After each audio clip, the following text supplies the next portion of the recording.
Season 3, Episode 5 of Raising Kanan, Brothers and Keepers, with my favorite color blue as the background. Let's get into it. My breakfast, I'm being a little bit healthy. No croissant this week or last week, because I know it's the holidays and I'm going to eat a bunch of other stuff that I really shouldn't be. So try to balance it out. As always, I've got my cup of cappuccino, and here I have my acai bowl, which is some acai blended with frozen banana, some almond milk, a little bit of peanut butter, and then I top that with some frozen blueberries and some keto granola. So let me see if I'm still rolling with RAQ. The episode opens back up and we see kind of catching back up on some of the things that were happening in the previous episodes, picking up on everyone's problems.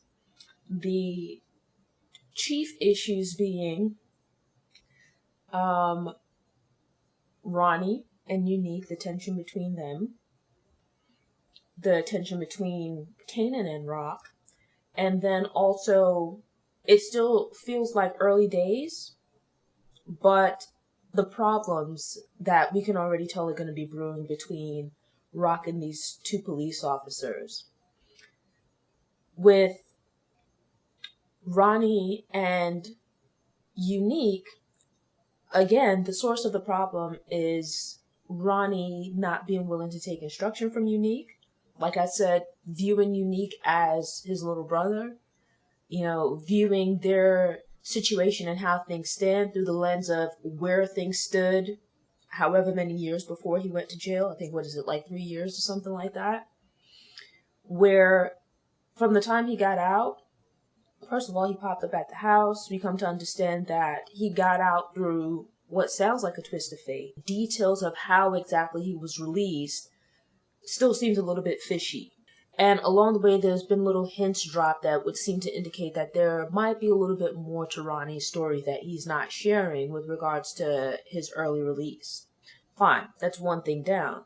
But as part of that is that Ronnie wants to pretty much pick up where he left off, right? But if you look back to the start of last season, when Unique wasn't even sentenced or anything like that, right? He was just held in jail for a little while and was then released when the case with Howard fell apart, right?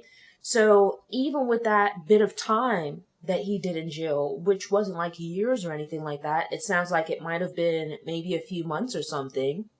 When he got out, Dean didn't want to have anything to do with him. His crew had fallen apart. It took him some time to rebuild, right? And here you have it where Ronnie is in a similar situation, but after having spent even more time in prison, right? When really he was supposed to be spending the rest of his life in prison and he gets out. Naturally, I think some people would have some questions as far as, well, what contributed to this early release? Fine, it could be a matter of this dirty cop, but then questions might still be asked, right? And even at that, with him being released early, it would be understandable that people might be apprehensive to deal with him because who knows if the cops still have eyes on him, right? He's been gone for a minute. He's been out of the mix. He doesn't really know all of the current players or exactly what's going on. So some people might be leery to do business with him because he kind of needs like some catching up, right? So this expectation that he has to just get out of jail and get back to business as usual it's a bit unreasonable, right? Like Unique's been looking out for him, and I understand not wanting to sit back and wait for someone else to take care of you, right? But at the same time, Unique is really trying to speak reason to him. And here we see that, and Unique makes mention of it in this episode, where he shows up at Unique's house in the middle of the night with a stolen car. You're a prisoner that or you were a prisoner and you've just been released. It seems like maybe, a few weeks? It's probably not months as yet. You've been out of jail for a few weeks, if that. And here it is, where it's like, you're actually quite fortunate that you got out. But here it is that already you're back into the thick of things, right? Like recklessly, because it's like, okay, you stole this guy's car. How much are you really going to get for it? Is it worth the risk of you getting stopped by the cops or something like that. And this is the second time we've seen him with the car, where he was sitting outside of RAQ's house in what was a stolen car. So this is like the second time we see that he's stolen a car. And this time, we don't know what happened the first time, if it was just a car that he stole from off of the street, which I would think probably, because you could see that he, right, he had like a screwdriver or something inside of it. And you look at it now where he actually rolls up on this person. So it's like, let's give him the benefit of the doubt that that was a car that he just stole off of the street. There was no witness or anything like that.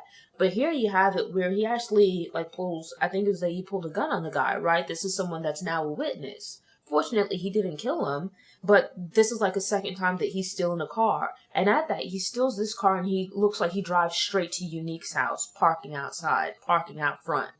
Sounds like he's going to take it to like a local chop shop or something like that. But it's like, should he get pulled over in one of these cars, that's just sounding like problems, right?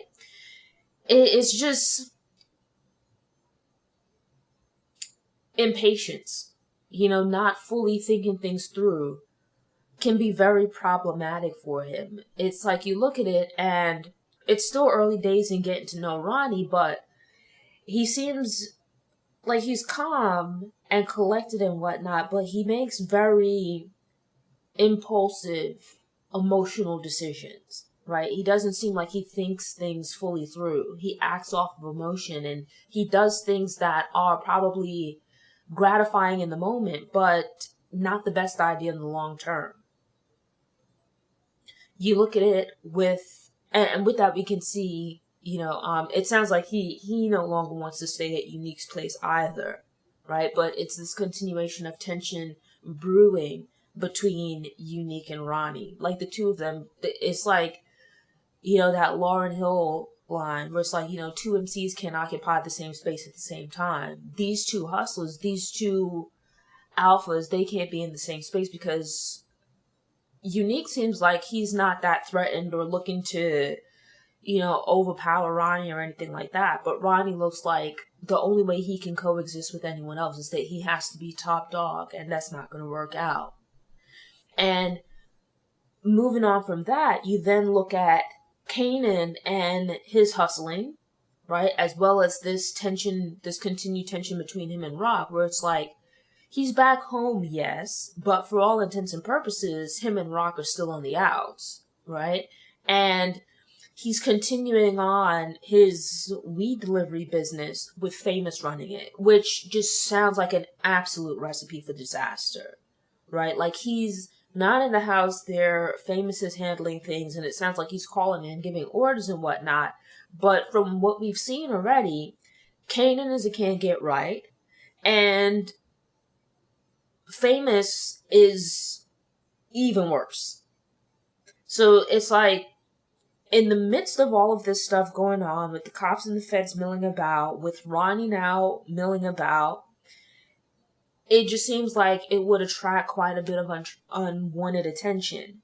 And now with Kanan not being directly in the mix, which I don't think was the perfect solution either, and Famous kind of running the day-to-day, it seems like, it's just even greater potential for problems, right? And then add to that here you have it where RAQ, at least thus far, seems to be making an honest effort to remove herself from anything dealing with the street, with anything dealing with drugs and all that kind of stuff, to the point where I think it was kind of an excuse that she gave to Unique that, they had to put their thing to an end because Kanan was coming home and she didn't want any drama around her or him. Here you have it where she brings Kanan home, and Kanan is bringing what's I'm pretty sure is going to end up being drama into her house, right? Direct contact with the police. You look at it where even with RAQ trying to remove herself from the streets, that she hasn't moved far enough away, right? She hasn't made a clean enough break. She buys these strip of properties there in South Jamaica, and it's like, just like I said, the cops are already on her, like with this shakedown stuff, right? Where we see that in the previous episodes, it was a little bit more subtle, but here you have it. She shows up at the property, and the windows of at least one of the shops are like busted out, glass everywhere, these big plate glass windows. And it so happens that these police officers show up and are telling her about the cost of getting the windows replaced and about, coding violations and them having to report it to buildings and stuff.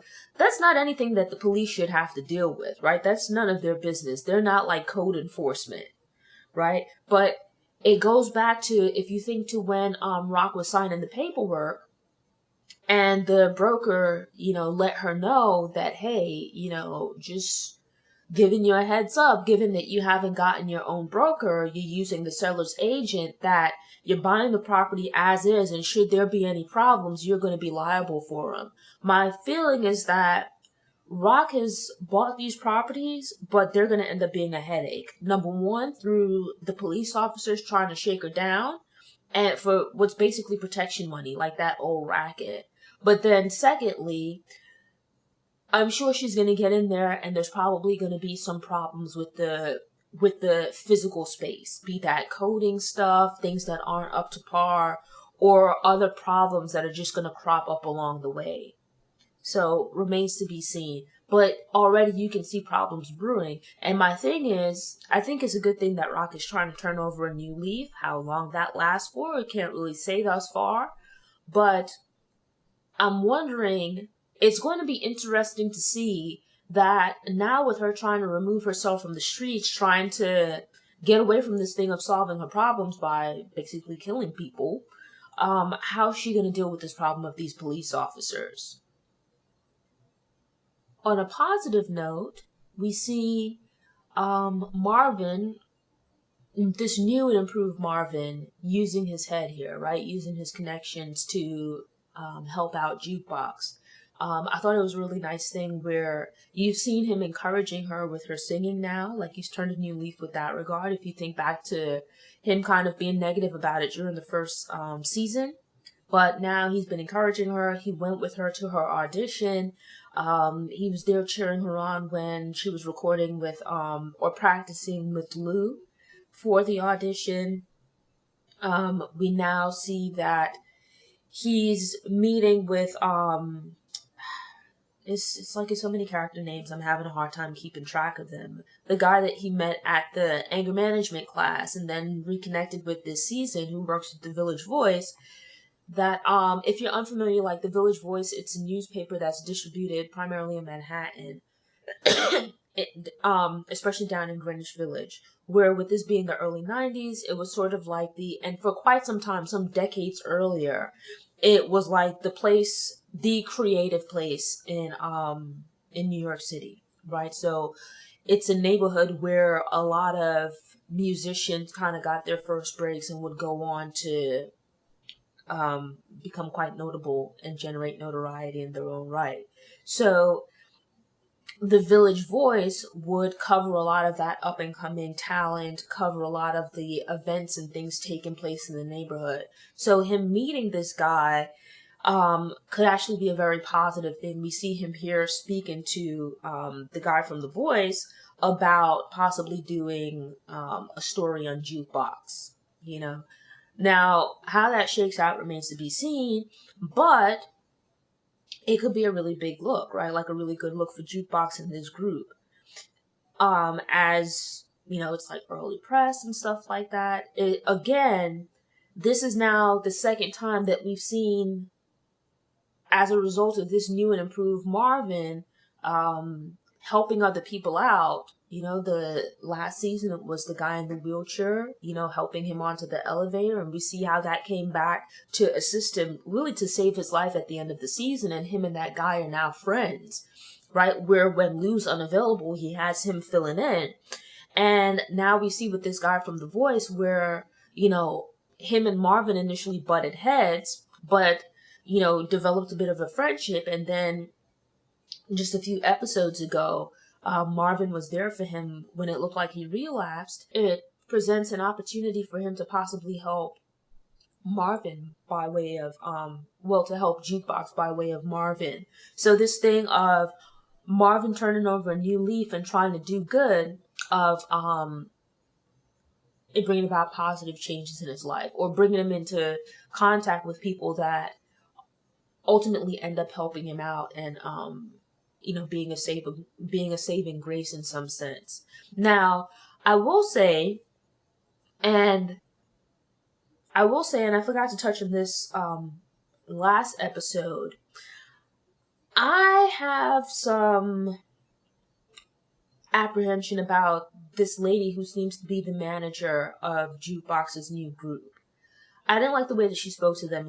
It just seems like that's going to be a setup for some problems in the future. Like, I thought the way that she spoke to them was, like, really nasty. And in addition to that, if you think of it at this point in time, and even now in the present, where you have these stories of artists being taken advantage of and all this kind of stuff, I feel like, not to say that she's shady, but I can see her being representative of, let's say, the unethical and unscrupulous people in the recording industry. And as we all know from the original Power, that ultimately Jukebox became a police officer, I'm wondering if this lady and the potential collapse of this group will play a part. I'm pretty sure it will play a part in Jukebox not making it as a singer. But seeing this in the early days is like, it's definitely some like foreshadowing, but it's going to be interesting to see the details of how exactly it plays out, because we know that ultimately this right now, these positive things that are happening for Jukebox are really just a reprieve from the negative experiences that we've seen her have over the course of the season. It's like, I just know like my heart is going to break again for this girl.